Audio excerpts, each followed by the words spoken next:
Welcome to Edits in Minutes. Today, I'll show you how to create a smooth push slide transition in Adobe Premiere Pro. Let's dive in. First, place the clips you want to transition between on the timeline, ensuring they are adjacent. Go to the Effects panel, search for Push and drag the push transition to the cut between your clips. In the Effect Controls panel, you can change the direction of the push transition to slide left, right, up, or down. You can also adjust the duration by dragging the edges of the transition in the timeline to fit your desired length.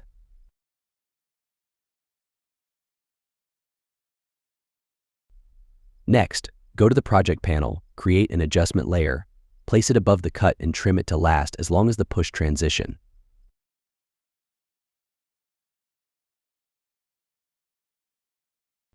In the Effect panel, search for Directional Blur and put it on the adjustment layer.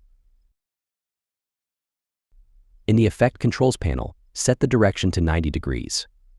Set the timeline at the start of the transition and click the stopwatch icon next to Blur Length, then move the timeline to cut and set it to 50. Lastly, go over to the stop point of the transition and set it to 0.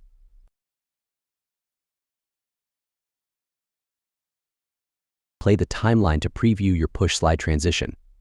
And that's it. A quick and easy push slide transition in Adobe Premiere Pro.